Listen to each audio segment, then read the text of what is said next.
chapter 13. It was just before the Passover festival. Jesus knew that the hour had come for him to leave this world and go to the Father. Having loved his own who were in the world, he loved them to the end.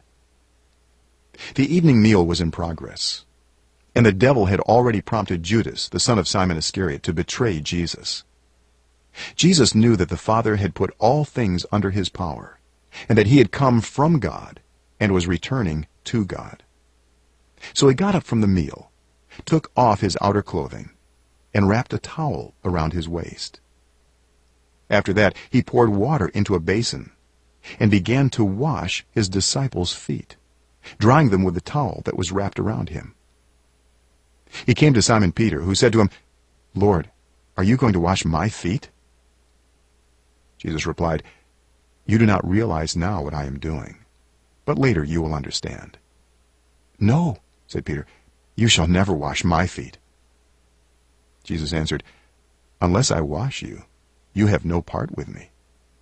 "Then, Lord," Simon Peter replied, "not just my feet, but my hands and my head as well." Jesus answered, "Those who have had a bath need only to wash their feet. Their whole body is clean. And you are clean, though not every one of you."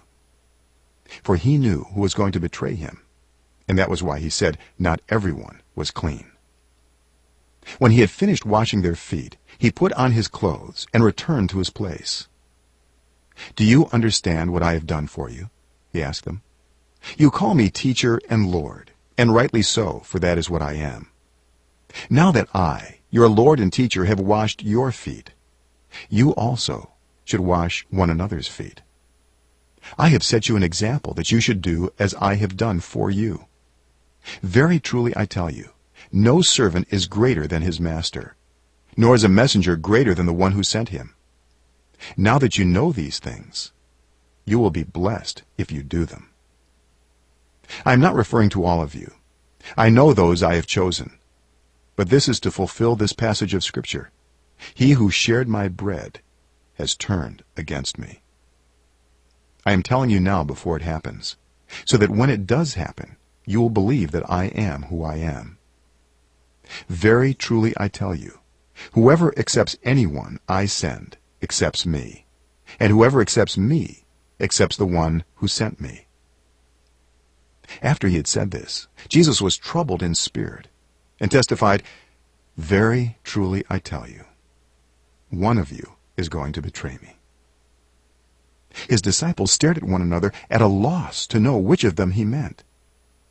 One of them, the disciple whom Jesus loved, was reclining next to him. Simon Peter motioned to this disciple and said, "Ask him which one he means." Leaning back against Jesus, he asked him, "Lord, who is it?" Jesus answered, "It is the one to whom I will give this piece of bread when I have dipped it in the dish."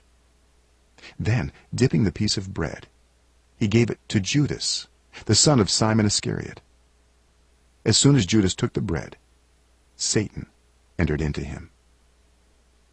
So Jesus told him, "What you are about to do, do quickly." But no one at the meal understood why Jesus said this to him.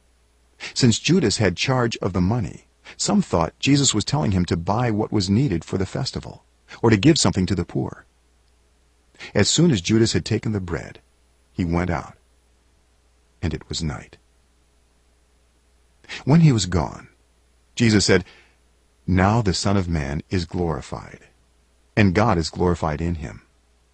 If God is glorified in him, God will glorify the Son in himself, and will glorify him at once.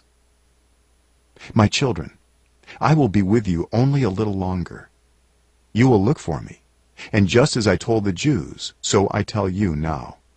Where I am going, you cannot come. A new command I give you.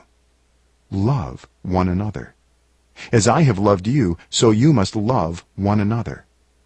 By this, everyone will know that you are my disciples, if you love one another."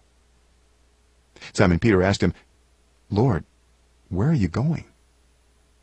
Jesus replied, "Where I am going, you cannot follow now, but you will follow later." Peter asked, "Lord, why can't I follow you now? I will lay down my life for you." Then Jesus answered, "Will you really lay down your life for me?